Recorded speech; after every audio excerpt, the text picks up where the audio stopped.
Welcome in the comprehensive Ascension guide, where you will find everything you need to start your epic journey in Azeroth. Whether you're a newcomer or a seasoned adventurer that is coming back into the game, this video will introduce you to all aspects of Ascension, so by the end of it, you will be prepared for the epic dragon slaying on the max level. This guide is divided into sections for easier navigation, so feel free to rewatch it as needed. So first, logging into your account and entering the game, you will be thrown into the character selection screen. Before you will create your dream hero, bear with me for a minute. Go back and in the character selection screen, choose Change Realm. This will allow you to pick a Loon, Seasonal Season 9 server, or Area 52, which is a free pick. From Area 52, which is a free pick server, you have two choices. You can either go for a free pick, as the name suggests, where you will be able to really choose all your abilities and craft the hero you have dreamed of, or you can go a more linear route and choose an archetype, which will literally allow you to completely go into plug and play mode, where you just choose a type character you want to create, and this will allow you to automatically learn everything connected with the archetype. As you can see on the screen, Ascension did a really good job in creating those pre-made archetypes that will allow you to freely enjoy the game without thinking too much about your character development. As you can see on the right side, you have a full description about the class and which abilities will you get along the way. As mentioned before, this is plug and play method of playing and will allow you to enjoy the game straight from the start, and it is totally recommended for complete new players on Ascension, as both free pick and wildcard, which we'll get into a second, can be really overwhelming for new players that didn't play on Ascension before. A Loon server, on the other hand, allow you to create a hero completely from scratch, and opposite to the free pick, will add some randomness to skill and talent selection, although this will also allow you to use wider a range of skills and talents that were separately and completely crafted from scratch, especially for the Loon server, so the characters do take longer time to perfect, but are much more powerful and unique to an extent. On both realms, you have a chance to use the Hero Architect, which will literally allow you to copy-paste the builds that other players are using and are willing to share with you, so you are not completely left on your own in this wide open Azeroth. In the next sections, we will focus more especially on the Loon server, as it's more complex and is actually really more populated, especially the Burning Crusade expansion release. It's actually a perfect time to start to play over there, as we are currently in a phase where all raids and mythic dungeons are closed, so everybody has a fresh start. After creating a hero, you will be able to make a decision based on your experience.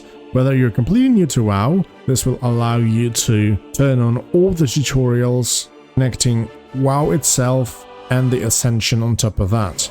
New to Ascension will allow you to turn off the basic World of Warcraft tutorials, but will still keep everything connected to the new and custom systems that were introduced with Ascension. There's also a third option that disables all the tutorials, but this is only recommended for the Ascension veterans. I believe that most new people coming to Ascension are somewhat familiar with WoW, so we're gonna pick new to Ascension in this case. Upon entering Azeroth, you will be able to see a dice right in front of your eyes, which you'll have to click on to get your first ability in the game.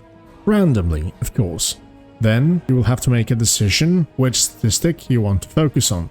If you will mouse over one of those and hold shift, you will actually see what type of benefits each statistic will give you. It is divided depending on what type of weapon you are wielding currently. For example, for strength, in case of wielding one-handed weapon, your armor penetration will be increased by 20%, and in case of wielding a heavy two-handed weapon, your melee and physical abilities and ranged abilities will actually deal 10% more damage.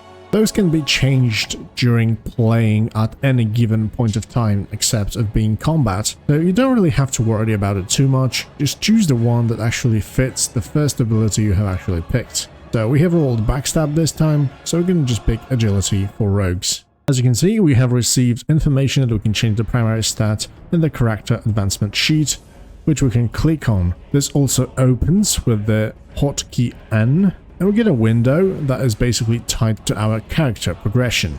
Here we can change our stat if needed. Then on the left side on the main screen, we actually have a whole plethora of spells to choose from to start the game. As you can see, on level 1 we can get the core damaging spells to start rolling. Then we get more and more on the next levels. As you can see, we get another one on level 3, then level 6, level 9, and then on level 10 we will actually start rolling an ability every second level and talent every each level. If you're not happy with the ability that you have chosen, you can actually click the summary button, and then you will see all the spells that you have rolled on the left side and talents on the right side.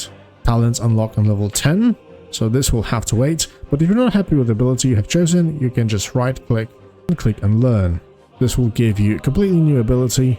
If, of course, you are not happy about, you can still reroll it. As mentioned before, this will, of course, take the spells from the pool of the core damage we have seen before, so you can just check which one interests you the most and just roll until you get it. If you're interested in the tank or healer role, there is another way of picking up skills, as you can go into the skill card window, and here you are basically allowed to put ability cards that will actually allow you to get 100% chance to roll the specific ability the very moment you get the appropriate level.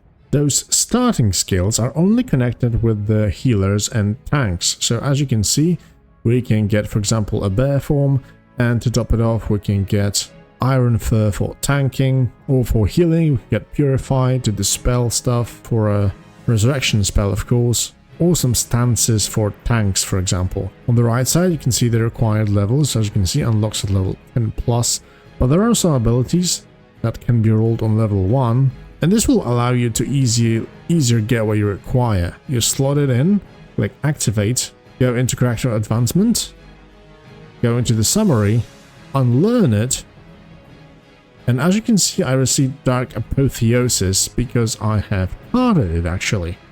Then you can delete it, because the level 1 skills don't actually remain in the card slots. Everything above level 10, or that requires at least level 10, when rolled, will lock the skill card slot, and you won't be able to delete it. So if you're not completely sure what you want to play, be sure to only use the level 1 cards and delete them after rolling certain stuff. You can do the same thing on level 3, 6 and 9, just to have a 100% chance to roll the ability you want. After rolling the spell that you actually need, you can unlock or lock the spell depending if it's actually helpful to you. This is an extra layer of safety to not by accident reroll the spell that you actually need. After choosing your ability and stat, you can open your bags and you will be actually provided with the weapons that are required to play each archetype. So you have a stave, you've got daggers, you've got sword, you've got two-handed weapon and a shield if needed. Also on top of that, you also have a bow equipped in the case you would like to play some ranged build. On Ascension, you can also notice that your character panel has all the resources bar put onto your interface. Because you can use all the skills that are available in the game, you have your mana, energy and rage pool ready and visible, so that you know exactly what you're doing. After choosing your first skill, selecting a stat and a weapon, you are pretty much ready to start your journey. But before you go off, if you're more of a hardcore player, you can speak with a Stony Tark next to your spawn point to check and see different kind of challenges that Ascension has prepared right for you. The more popular one is of course hardcore mode, that will allow you to some extra rewards. You will have only one life and death means not delete in this case, but it will kick you out of trial, so it's not that dangerous. You will not lose your character completely. If you're a hardcore fan, there is a very nice mount waiting for you, Reigns of the Fell Saber, in case of interested. Adventure mode, for example, increases the difficulty of the open world, but actually locks you out in the world as you cannot use looking for group, Manastorms, BGs, nothing. You just have to level up via quests. It's even more difficult, mostly because it makes every mob in the world elite, and also decreases the damage and healing you deal by 50%, so it's an extra layer of difficulty if you love open world playstyle. If you're interested, you can check out all the different playstyles and choose the one that suits you. If you're not ready for it, just start your standard questing in World of Warcraft up to level 10. In the starting zone, you will also find a beginner's book of Ascension, which will not only allow you to train all the skills that you will get along the way, also will give you some of the quests that introduce you to different play modes on Ascension. The server has also introduced a super tracker, same as retail, so you get exact point where the NPCs or the mobs to kill are located. For more detailed information, you can always check the full map under the M key to see the exact area or the position of the NPC to turn the quest in. Otherwise, I would have to say that the super tracker is quite accurate. As you can see, it points exactly where the NPC is and allows you for easier adventuring without constantly looking at your map. On Ascension, while completing quests, you will receive an extra adventurer's cache that can consist of extra rewards like loot or scrolls. Also try to give you items based on the statistic main stat you have chosen. So in this case, as you can see, I received an intellect cloth chest. This will make your gearing up significant while also being up to date with the scaling open world. On top of that, as you can see, we have received leveling case of fortune, which means talents, and those scrolls will allow you to actually reroll the skills and talents you don't need. As you can see, they are divided into both talents and normal ones. So when we use it, we get a scroll of fortune, and when we get into our character development, we can see here how many scrolls we actually have. And as you can see, there are standard scrolls of fortune and there are scrolls of fortune talents.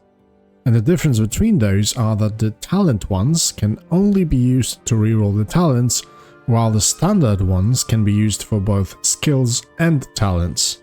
Usually, you receive less standard scrolls of fortune than the talent ones, as there are overall more talents in the game than skills. For the moment, we don't actually have any talents because we need to unlock the level 10, so for the moment, we can simply collect them and hoard them until we need them. As you can see, hitting level 3 allowed us to roll a new spell, and this time around we received a hamstring. As you can see, level 3 showed us the power ability, and we have a lot larger pool of spells to choose from now. While you are playing your first character, you will not have the skill cards connected with the starting skills unlocked, because as you can see, if you go for the filters, you can click started skill cards only, and most of those are grayed out because they're unlocked. When you will first hit level 60 with your first character, all those level 1 skills will be unlocked, and it will be easier for you to actually get the skills you want on your next character or your prestige, which we're going to get into later. For the moment, you can freely unlearn the spell until you get something that is actually of value to you. If we take a closer look into a character advancement window, you can check that there are some other different tabs in here, one of which is Hero Architect, which will literally allow you to copy the build that somebody made.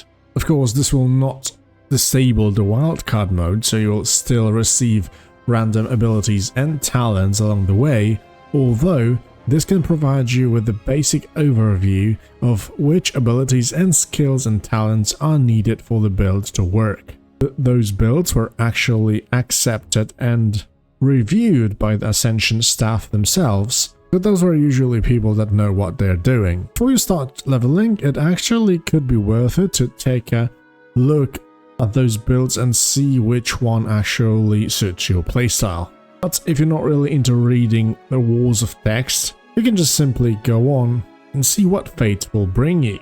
Next up, we've got the skill cards that we have talked about a little bit before, and we're gonna get into them a little bit later on level 60. The Vanity tab shows you all the premium stuff that you can get and then summon to your character, as all those items are basically account-wide, so are usable on every character. Do note that there is a cash shop in the game, although pretty much every item that can be bought off the shop itself can also be bought off the auction house for gold. So the server is definitely not pay to win, and I personally think that it's actually better that all the items that are in the cash shop are also available for the people that do not consider paying, and they can still obtain them even though the market can be a little bit inflated because of that. The Mystic Ancient tab is actually kind of a rune system that we have seen in many iterations of World of Warcraft. Those are the runes that you actually have to get by playing, so collecting in the open world or just buying off the auction house and learning them. You need to have a special altar to actually apply them, and you gather certain scrolls that you can actually learn once and then use them freely. There are also certain currencies that are required to do all that stuff, but we're going to get into those later. Usually you get all those things naturally by playing, so I wouldn't really have to worry about this currency in particular too much, as it comes down naturally. On Area 52, which is the Freepik server, those runes are actually really important, as the core archetypes actually come from those runes, while on the Elune wildcard, all those runes have been shattered into the talent skills and abilities separately. So now those runes are mostly just damage modifiers for certain skills, so a little bit of a power-ups, so they are not as much mandatory as there are on the Area 52. Seasonal allow you for some extra rewards by simply playing the game. It's a standard battle pass in different games, although to be able to unlock all those good stuff you need to buy the seasonal pass from the shop. It's once per season, but yeah, you have to get it actually to be able to get those extra rewards. And the last one is the wardrobe, which is a literal transmog system. It's great because appearance changes are actually tied to the slot, not to the item. So when you change your gear, your appearance is not being altered by that. You still keep your transmog on, and it doesn't require any gold or anything. You can change everything freely and wherever and whatever you want. There are many sets added from Ascension into the game, so you don't only rely on the ones from the current expansion and stuff like that. You can get many things that have been taken from the future WoW, or just simply completely custom made. As you can see, as you will level up, the Beginner Book of Ascension is going to give you more and more quests. Choose your main attribute, which we have already did, but we're going to simply change it just to get the quest completed. And the other one is the level up, which actually gives us a challenge to reach level 7. Quests, as you can see, will also give you Marks of Ascension. This is like the core currency for the whole server.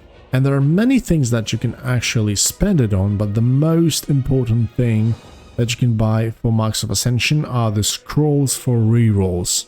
This is like the main currency that you want to farm, you want to hoard as much as possible to, on level 70, buy as many scrolls as possible for your rerolls, just to simply polish and complete your build. Other than that, there are many cosmetics, or for example heirlooms, that you can buy for that currency, so it's still useful. Most important role of Marks of Ascension is actually being a currency reroll, so you want to get it as much as possible. So leaving the first starting zone, you will have a quest with the raiding trainer that will basically allow you to ride on 40% speed, quickly travel and navigate the map, and on top of that you have a flight master that can instantly take you to the gold share. This is simple yet very big improvements for the new player and the starting characters. As you can see, the Ascension quests are marked a little bit differently, so be sure to complete them, as they can also give you very nice power-ups and will introduce you easily with the many new things that you can stumble upon in on this server, this custom Ascension server. So you can use Beginner Book of Ascension to also train your spells. By digging level 8, you'll get a new notification to check out the Path of Ascension, which is literally a starting new player book that will allow you to collect some rewards and basically guide you by hand through the Ascension. All the quests from Ascension that you have completed up until now were literally taken out from the book, and as you can see, you can straight up gather the rewards. Completely new and have absolutely no idea what you're doing. This book can give you a step-by-step process. You can just simply read through those abilities, read through all those tasks, and simply follow them. They are very nicely explained. Everything is shown on a very cool screen, so it's pretty much the best way to follow around Ascension. On the opposite, if you actually know what you're doing, you just simply click to collect the rewards and be done with it. As you can see also, those awards pretty nice amount of currency from Marks of Ascension to the Mystic Orbs and Runes, so those can be really helpful, especially in the beginning. Be sure to always collect the rewards. The book itself will actually prompt you to do so every now and again, so you don't miss extra rewards and steps to follow. Very good step by Ascension. While leveling, also be on the lookout on the Hotspot bonus XP. As you can see, those give you increased XP gain from monsters by 150%. To be honest, this is such a big difference while killing monsters that sometimes it's even better to just simply stick to one point and just kill mobs continuously rather than running around and complete quests. But of course, this is personal preference. While we hit level 10, we finally get possibility to reroll new skills and abilities. We're gonna get 1 talent each level and 1 skill point each 2 levels. Now, to reset your talents or skills, as you can see from level 10, we have finally started getting the talents. But now, to reroll the skills or talents, you'll actually need to use your Scrolls of Fortune. So, as you can see, I will unlearn this, but this will actually prompt you. Are you sure you want to unlearn Eldritch Weapon? It will cost 1 Scroll of Fortune. Then you accept it. The scroll disappeared, but you get a brand new ability. Same goes with the talents. Actually got rid of 1 talent scroll, but received brand new talent that may or may not fit your build or playstyle. If you're interested in profession, next to the Book of Ascension, there's also a beginner book which will also allow you to pick the profession you are interested in, carry on with the learning. Also, while level 10, you can start using 2 NPCs named Silas Darkon and Birth, which are located in Goldshare, for example, or the Razor Hill on the Horde part, but most importantly in the capital cities. If you speak with one of those guys, you will actually be able to receive bonus scrolls for rerolls each 10 levels. As you can see, the more we progress, we actually get more scrolls each 10 levels, up to level 60. And then from level 60 to 70, we actually get 1 each scroll per level. And then on max level, we actually get the highest bonus possible, so 16 scrolls. We can now claim the Scrolls of Fortune from level 10. As you can see, we have received those. There are also 2 major differences between the standard scrolls and the cases we have seen before. Scrolls are completely bound to the one specialization you are currently using. As you can see on your character selection, on your character advancement screen, you can click Specialization tab and you have this list with many specializations to choose from. As you can see, each one of those show you how many scrolls you actually have on each specialization. And the difference is that scrolls like those are only actually applied to the specialization you are currently in. Those are different colors, of course, for each specialization.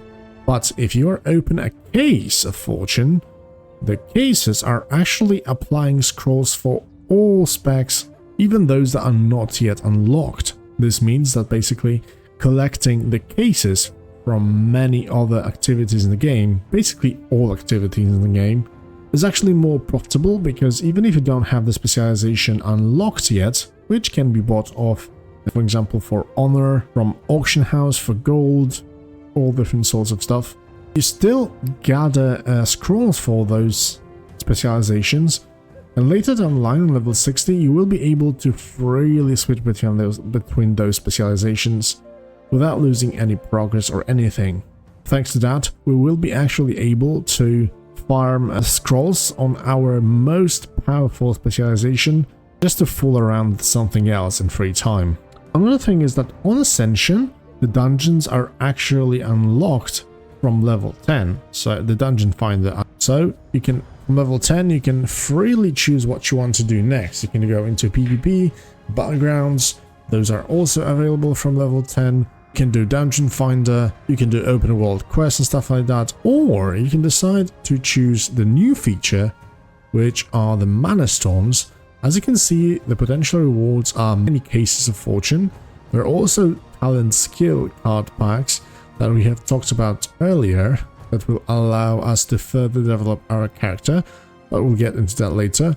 And there's also some random loot from the caches we get along the way. The Manastorm is actually divided into the leveling ones and into the endgame ones. So the levels you'll achieve during leveling will be counted separately, and the one on the endgame also. This is quite important because during leveling we only receive scrolls for the certain specialization, while during endgame we receive the cases of fortune, so we get progress for all the specializations, which means that farming the endgame Manastorms is more efficient if you want to develop all your specializations at once. Coming back to the dungeons, I do want to admit that every dungeon in the game is basically scalable during leveling. Up until level 60 you do all the classic dungeons that are scaled to a level, and from level 58 you're able to apply to all the dungeons from the DBC, even though the level range shows something different. They all scale, so you are not constantly tied to the Hellfire ramparts all the time. Coming back to the Manastorms, you can also equip 4 items like potions or items depending what you want that can have different uses. For example, you can have items that buff your strength or spell power, and also unused potions that increase your damage even more, but you can also check something that gives you immunity for stuns, allows you to have an interrupt if you're missing a skill and stuff like that. So usually things that can help you live through all those levels. As you can see, those can be advanced also in 3 ways, which is solo, duo, trio, and a group. Everything above trio is a group already, which is a raid. And to be honest, raid scroll farming is the most efficient way currently, but we're gonna get into that later. On max level, you actually want to advance in those as much as possible, because each new level you unlock, so every level advancement you haven't been in before, will give you extra bonus caches that award you with extra scrolls and cases actually of fortune. So that means that actually advancing, not repeating the same levels, but advancing, give you even more scrolls than usual. So when you're a fresh level 70 character, if you're not really good at solo, you're better starting off with a raid group where you can be a little bit carried, then maybe go down to a trio where you can actually participate a little bit more and influence the group. Then go into duo, and then of course if you're ready you can smack that solo queue and smash the enemies alone in the meantime. If we take a look at the Manastorms, the closest we can get are actually the dells from the retail in World of Warcraft. So you basically have to kill some monsters along the way until you get to the end boss, but the Manastorms are actually a lot quicker to get to the last boss. Also on delves you currently have like 8 levels, while in Manastorms you can easily get to 400 and stuff like that, so they have to be faster. Monsters can drop hearts that you can collect. Loot is irrelevant because the only thing that matters are the items that you get from the last boss after killing him and advancing. You also get 3 items, which is a heal potion that can be used every 6 seconds. Those are mostly for like solo DPSs. This may seem very powerful at first, but it's actually not. You can be bursted down in like 1 or 2 seconds, so it doesn't matter. A resurrection spell and also a trinket that has a 30-second cooldown. The tactic is to kill the boss on the current level and advance further. The less trash you kill, the more powerful the boss is, so actually clearing the trash is quite significant. As you can see, for completing one we just received the scrolls, and the Manastorms themselves are actually parts of the whole dungeons. So usually in dungeons you have an area with the boss. So Manastorm is like the shortened version of it, where you just have to kill a couple of trashes before getting to the last boss. Those instances are being loaded from the pool of both Classic and TBC, so there are really lots of levels to advance in and have really good fun. Also, if you have a fresh character, the caches that you get from the drops from the actual bosses are really beneficial, and initially you can get quite a lot of good gear from them, so they are like best in slot activity currently. Of course, if you are willing to pick and go for specific items from the dungeons themselves, heroics are still like the best place to do so, but for like casual farming and just getting your item level up, Manastorms are your best bet. In the capital cities out of the Manastorm portal, there are also 2 NPCs, Millhouse Manastorm, so the main guy of this activity, have some cosmetic items to sell for the currency, Bedlam Bullions, that you get for completing the Manastorms, of course.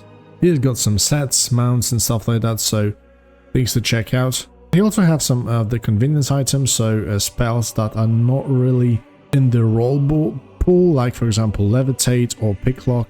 Those actually are in the pool, and it's kinda annoying, but if you want to have them out without wasting a talent slot or skill slot, you can buy them from the Manastorm, Millhouse Manastorm.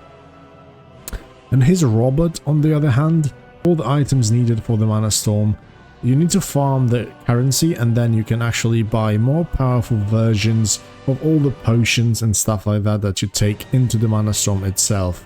So always be sure to check out how much currency you have and buy the upgrades to be able to get past those levels, advance a lot easier and faster. As you can see, this cache that we received contains heroic dungeon gear, endgame Manastorms from level 50 to 106, so the higher you get, the better the items. Of course, they kinda stop at one point, they cannot exceed the current content, so it's not like you are completely tied to Manastorm and raids are irrelevant. No, it's not. So caches also contain the items that are connected to your main stats, so if you are farming gear for a different specialization, always be sure to change your stat before opening. If you're just farming for the main specializations, no need to worry, just open them and randomly get all the stuff that there is to pick up. PvP works the same on Ascension, and it's a very good and fun way of leveling, at least to me. But you do have to be prepared that a lot of spells on Ascension are actually scaled down in PvP to avoid situations where we literally one-shot each other. So if a spell is actually pretty powerful in PvE, it may turn out that in PvP it's a completely wet noodle, and it sometimes pisses off people. To be honest, the most successful builds on low-level PvP are actually skills that can hit you a couple of times in short periods of time, so things like, I don't know, arcane missiles for example, or a sinister strike buffed by certain talents that allows it to hit like 3 or 4 times with single press. So those are usually builds that are shining, because even though the numbers are low, there are many instances of damage happening at the same time, so that's why the summary of the hit is a lot higher than the hit from the skill itself.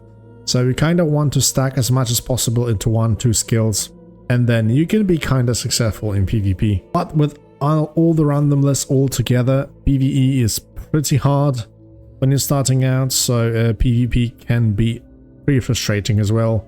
So I myself wouldn't really recommend it that much for new players on Ascension, because there's too much to learn initially. But of course it's up to you. If it doesn't bother you, give it a go. It can be really fun. There are actually some pretty solid PvP leveling builds on my channel, so if you are actually convinced to try it out, check out those builds. Maybe they will help you to set up the character in a way to be at least a little bit successful during your leveling. While we're at it, the Path of Ascension quest will ultimately lead you to the Callboard, which are standing in the main cities. Those give you plenty of quests. First of all, the Path of Ascension, so all the quests that are kind of tutorial-like will be placed in here. You also have PvE quests that, for example, I'll require you to kill a certain boss or complete certain dungeon to receive a reward. But I'm mentioning the Callboard at the moment because when you will actually decide to play PvP, always be sure to check out the PvP section because there's a Call to Arms battleground quest that can give you plenty of honor if you manage to actually win that PG. So it's very nice to have. Alright boys, but let's get back to the basics. So you have finally hit your max level, you're finally level 70, you have gathered plenty of talent and skill points, but it's not really that much synergistic with each other. I forgot to mention that before, but be sure to always pick up as many skills and talents that are connected to each other, especially from one class for the extra synergy rolls. Synergy rolls are actually a system that allows you to eventually, after many failures, to roll a skill or a talent that actually synergizes with one of the things that you already have. So for example, if you have a Frostbolt and Firebolt already learned, eventually after many fails it will finally give you something connected with the Firebolt or the Frostbolt because you have them learned already. So this way, if you kind of like very strategically pull out certain spells, especially the ones in the beginning, you can kind of force the game into giving you more fitting cards, more fitting rolls than you would expect. So a very small tip for people that want to completely build a character from scratch: initially focus on one class. This will allow you to pull out even more talents that work with each other rather than going for some strange hybrid. We'll be all over the place and we'll be missing a lot of good stuff. So there are certain basic archetypes from the initial game like Taste for Blood Warrior, I don't know, Frost Mage or Pure Fire Mage, Standard Enhancement Shaman that are pretty solid in this game, and with some power-ups along the way, if you get lucky or synergistic, can really make or break your build within like initial viability. So like I said, initially please focus on a certain archetype and try to stick to it as much as possible. Get out of this randomness as much as we possibly can. There's also a very small caveat to actually bring up because Ascension made a change that attack power gives you spell power and vice versa. Spell power gives you attack power. This kind of creates the environment when you're going for a pure strength character, going for strength spell power gear is usually the best choice. This is most due to the fact that extra spell power you get on the items is actually a lot better than the extra stats you get by picking up pure attack power pieces. This is a little bit kind of counterintuitive while playing the game. Although during leveling you don't really have to worry about it that much, you just want to accumulate as much main stat as possibly can, because there's not even that many items except on the end game that consists of 2 main stats. So this is just something to consider while gearing up the max level characters. As you can see, I'm playing kinda warrior mage hybrid, and I've got the items that give me both strength and spell power. As you can see, 41 strength, stamina, intellect, critical strike and spell power. So that basically means that paladin gear is probably the most sought equipment in the freaking game, which is kind of sad because then it means that most of the builds are actually going for those, and yeah, it's kind of hard to get, to be honest. So eventually I hope that this will be changed back to the normal state, but this was actually made because yeah, many spells or abilities were actually pretty obsolete for the hybrid playstyles because they were too weak due to no scaling. So that's why this change was made, but then again it created another problem on the end game part, so that's how it is at the moment. But let's get back into the topic. So you finally hit level 70, you have rolled many things, you used as many scrolls as you possibly could, and still the build isn't what you have wished for.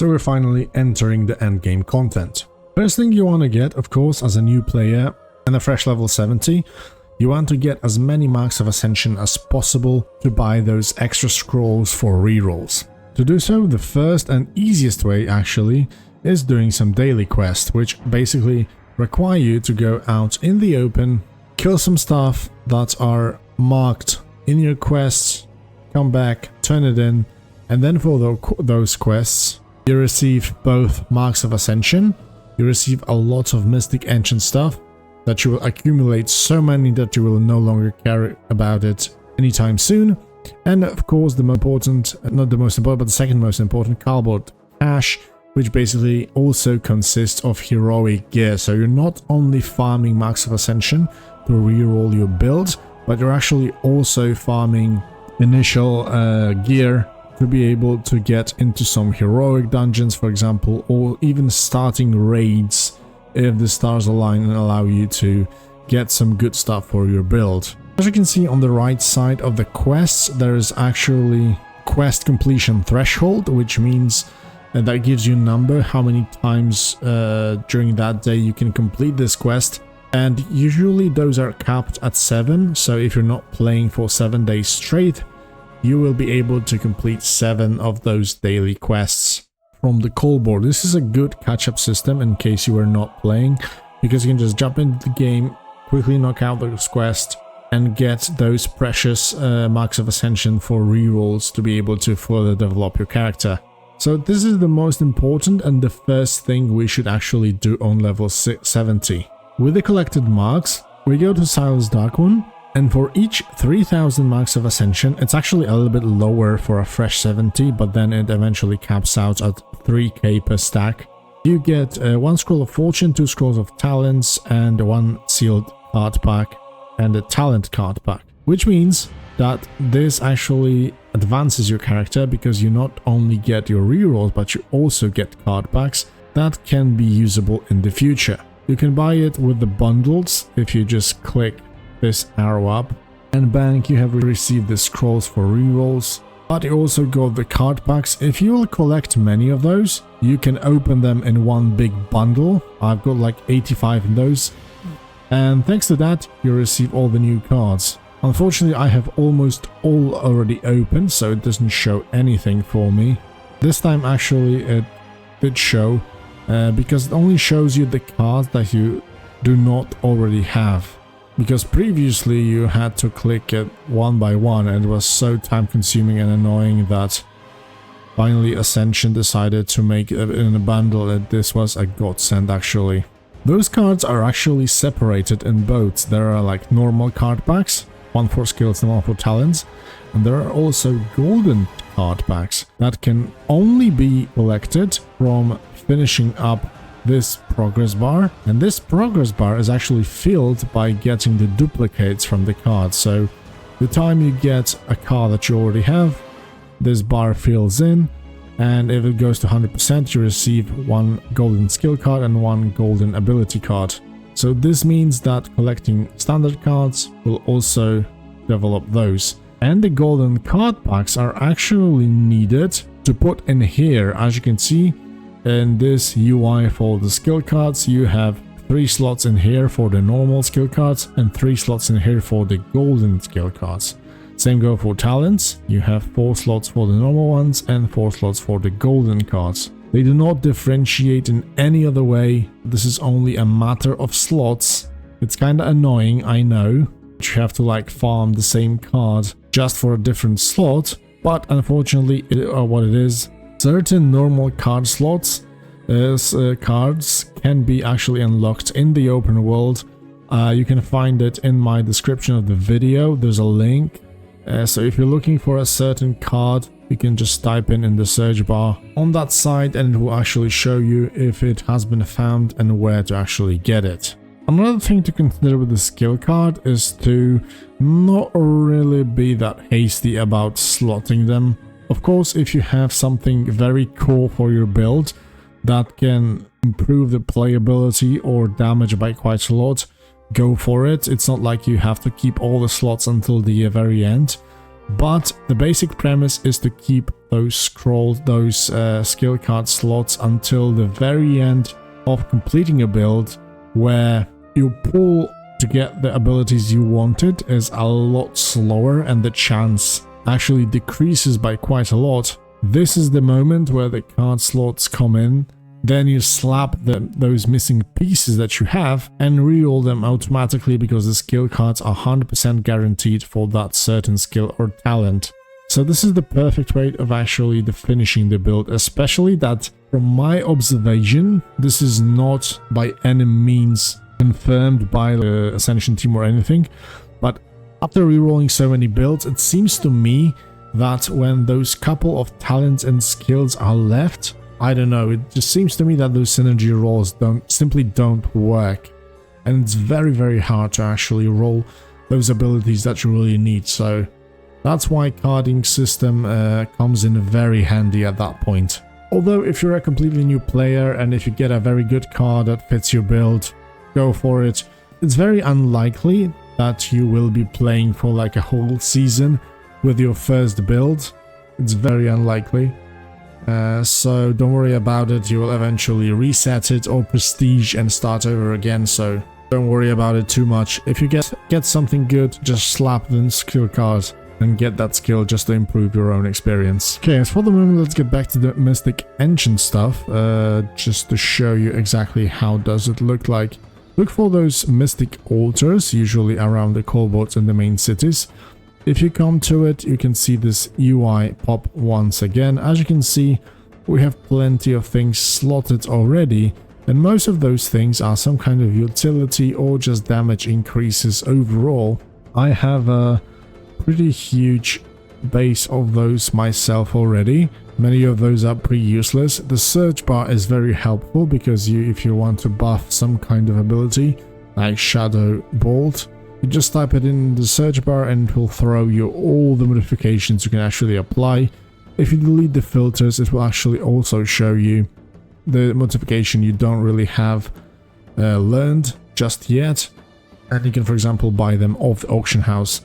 Other than that, you just simply slot it, whatever you want, and save the changes and literally forget about it. Though I know this system was basically main thing a couple of seasons ago, but of course over time it has been its role wane out, and yeah, there are different things now that are more important, although very well made Mystic Enchant setup can increase your DPS by or healing output by quite a lot, so don't forget to do so. There are also certain enchants that can only be obtained in the open world by killing certain monsters. So for example, by killing demons, you will get Demonic Mortal Strike, which has a chance to increase your damage done by 2%. Or you can kill dragons to get the draconic version of the Mortal Strike, you know what I mean. Those are basically can be farmed on those monsters in the open world.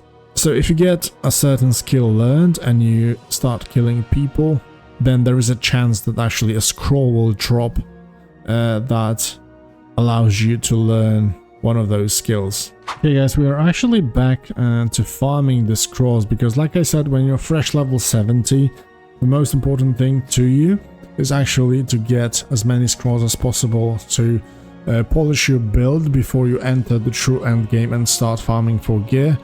As for gear progression, do remember to always try to max out the PvE power first, because if you're not fully capped out, it will actually decrease your DPS by quite a lot, to be honest. It's even better to equip like a worse piece of gear, statistic wise, just to get that PvE power than just to have, you know, better item. It just makes such a big difference.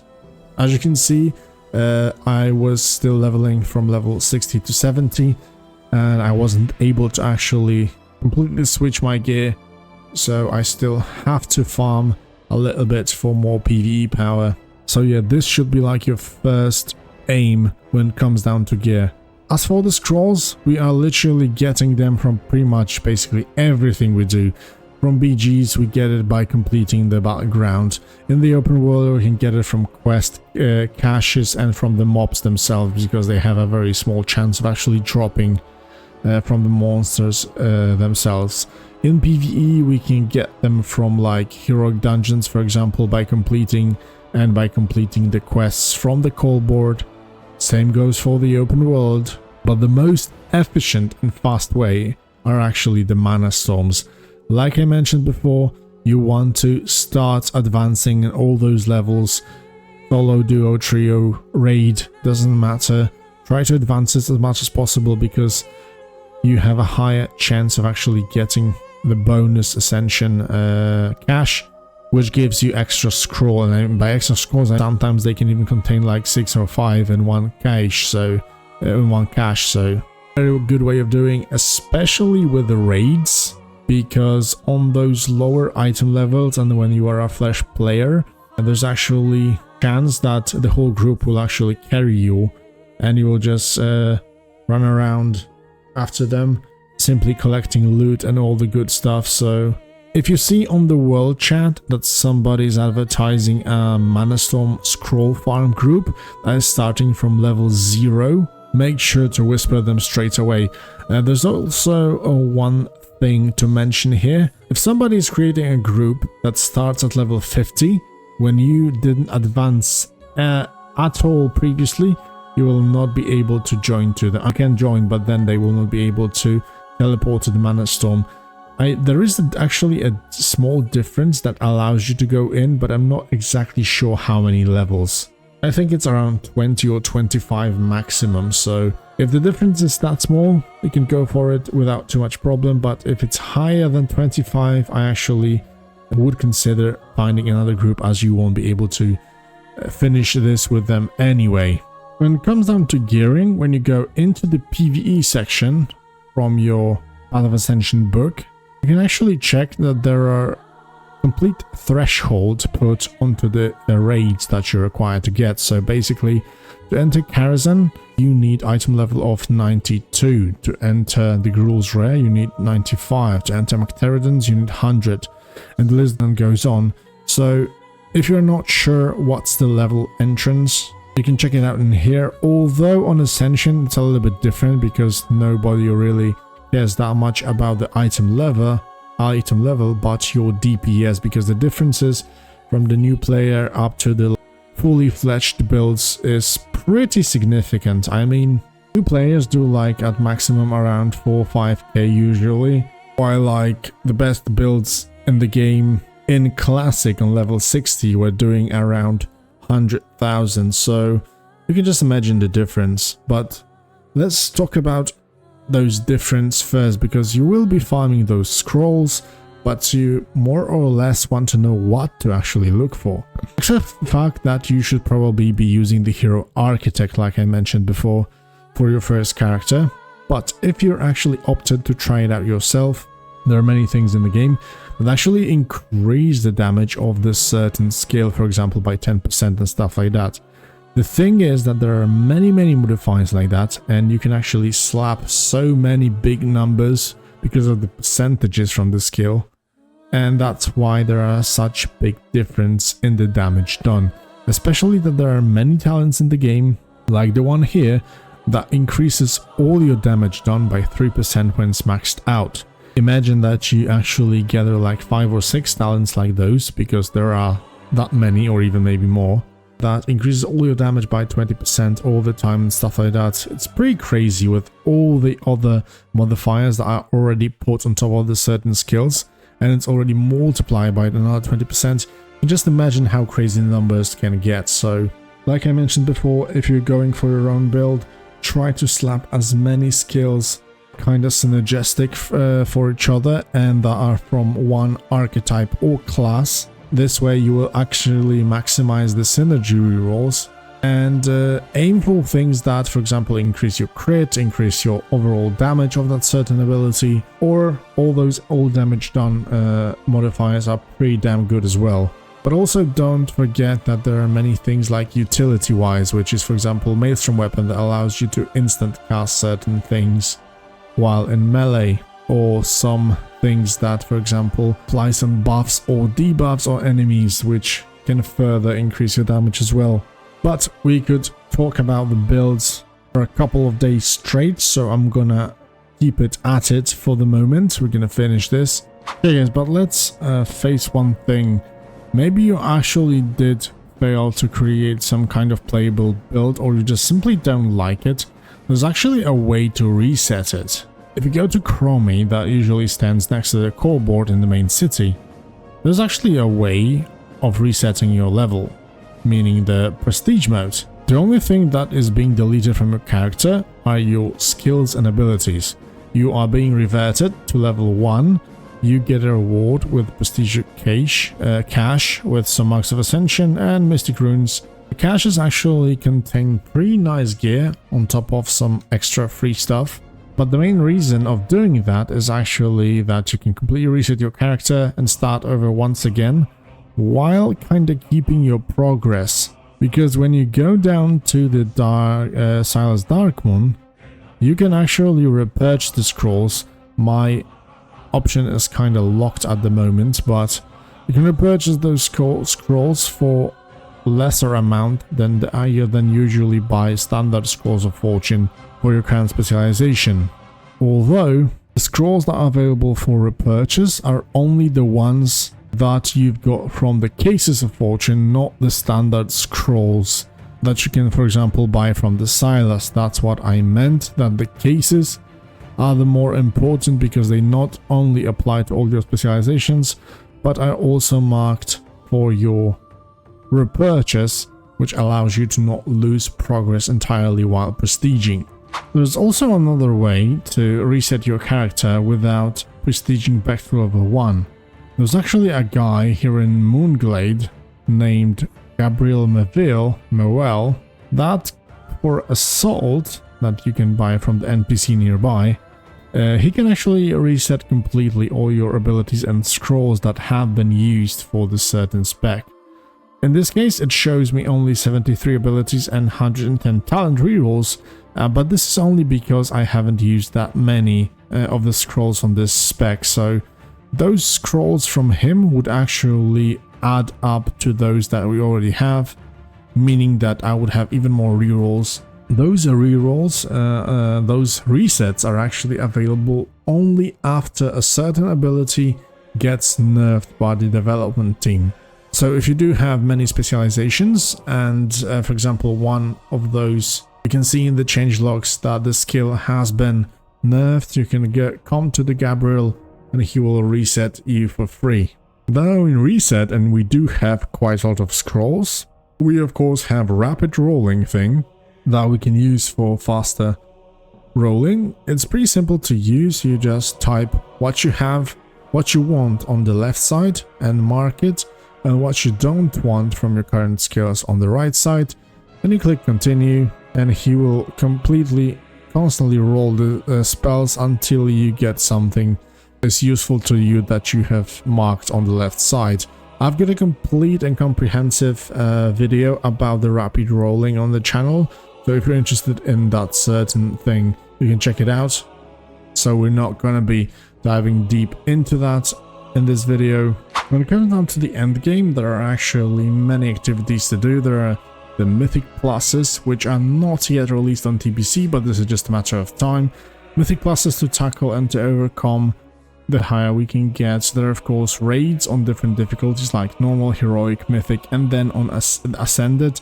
And there are also the raid trials, which are the most difficult things. So there are plenty of difficulties to tackle. Like I mentioned before, the item level don't really matter that much. The build is like the most thing that you would want to focus on for the moment. And the endgame in World of Warcraft is mostly PvE dungeoning, so you either have Mythic Plus or raids to choose from, whichever you want. Additionally, on Ascension, we of course have that Manastorm. You can break the barriers, do some awesome, pretty powerful solo build, and try to advance as far as possible, but this is mostly to challenge yourself. The most gear and items will of course come from the high-end PvE content, so Mythic Plus and the raid trials of raiding mostly. So there's that. When it comes down to PvP, also I completely forgot to mention one thing. There's actually a NPC installment that allows you to choose your PvP rule set, which means that there's a no risk PvE, you completely do not engage in PvP combat at all. There's the PvP Ruleset that allows you to participate in PvP, fight with other people, but you will actually not get any consequences because of that. And there's also the high risk PvP, which on Ascension means that when you are actually killed, you will lose some of your equipment. Other players can pick it up, but there are more rewards coming out of this mode, so more scrolls from monsters, better items, but only PvP items of course, and many things for crafting that are only obtainable through the high risk PvP, and those are usually needed for the most powerful things in the game to craft, so it definitely has its uses. Although I do have to admit that there are not many people playing high risk these days.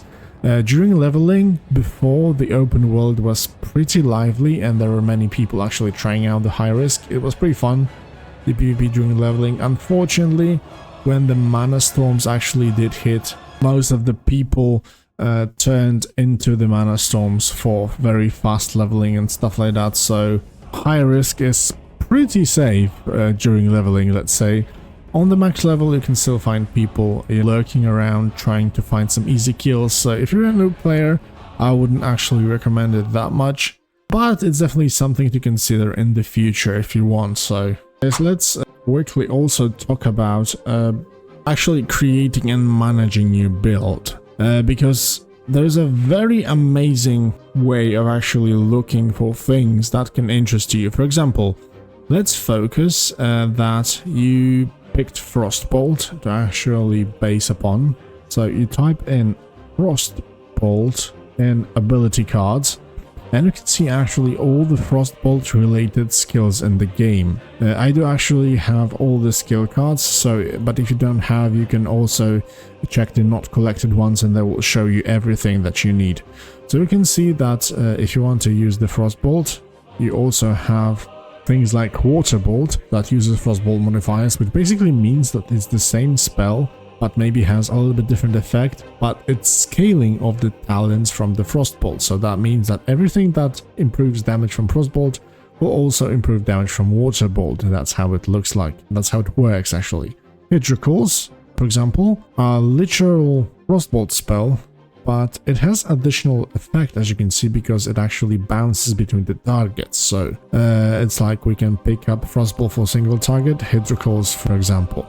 But yeah, the skills are not as much important as the talents are, because here if we type Frostbolt, we're gonna get all the possible synergies with this spell. So as you can see, we get Brain Freeze, which is a standard instant cast fireball we remember from Rattle of the Lich King.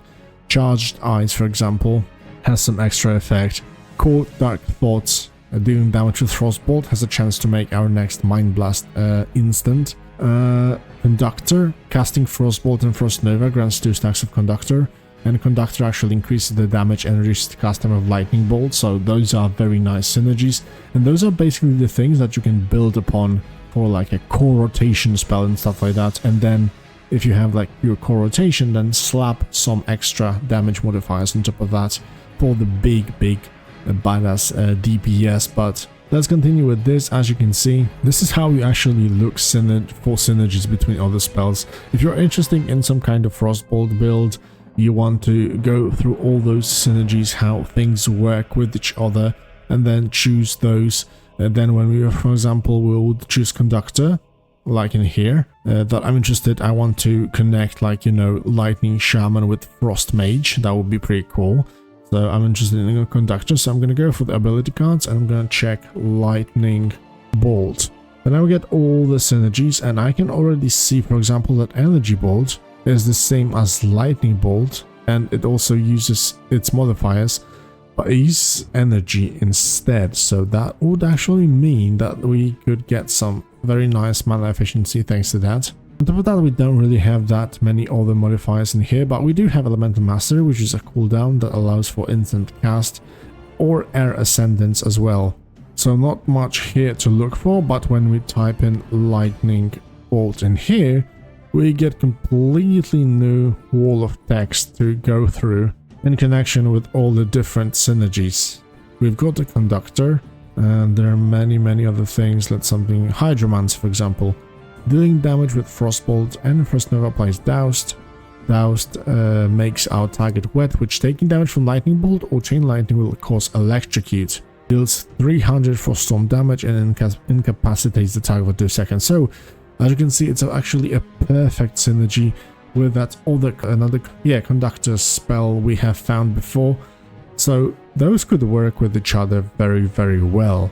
And those are the things that we're actually looking for. The same goes for pretty much everything you do in this game. If you find a spell that you like, just type into the search bar and look for the things that kind of synergize with each other. There are of course many things that are kind of neutral but can power up your build. So for example, things like that just flat increase your critical strike chance, or things that, for example, proc off your attacks, like overheated strikes, which basically make all our attacks deal additional 30% weapon damage plus 20 as fire with every attack. Those are like new additions from Ascension, and those actually needs to be looked into separately. But I do have to admit that procs are just an addition in this game. Usually the builds do not really revolve around those as well, because they seem to be powerful at first, for example during leveling and stuff like that, but when things start to get scaling, those tend to fall off. So yeah, don't really try to build around it that much. I just want to show you that things like that exist and can be some kind of improvement to your build, but I guess it's only if you roll them just randomly. Carding them is actually a big mistake. You just want to card the core things that make or break your build or rotation or whatever. Alright boys, so I think I have covered everything that's mandatory to start your playthrough on Ascension WoW. I do really recommend trying it out if you're a new player. It's a totally new experience, especially if you're trying it out for the first time. You'll definitely have a blast. If you're a like WoW veteran or something, but for new players, MMORPG connected with the Gatcha and the open world is pretty damn good connection, I would say. Definitely worth trying it out. Also, be sure to ask all your questions, additional questions, in the comment section below. I will try to answer them as soon as possible. Long video, so alright boys, it was a pretty long video, so I hope I did actually cover everything that's needed to start off your perfect playthrough on Ascension. I definitely do recommend trying it out, because it's just an amazing experience for both veteran players to try out something fresh and different and kinda use your imagination to create many good things, and both on the completely new players that are outside of the World of Warcraft niche and that just to try out some kind of gacha with MMORPG connection, which is kinda good. So yeah guys, be sure to ask more questions in the comment section below. I will try to answer all that. And as always, may the RNG gods be always with you. Happy rolling.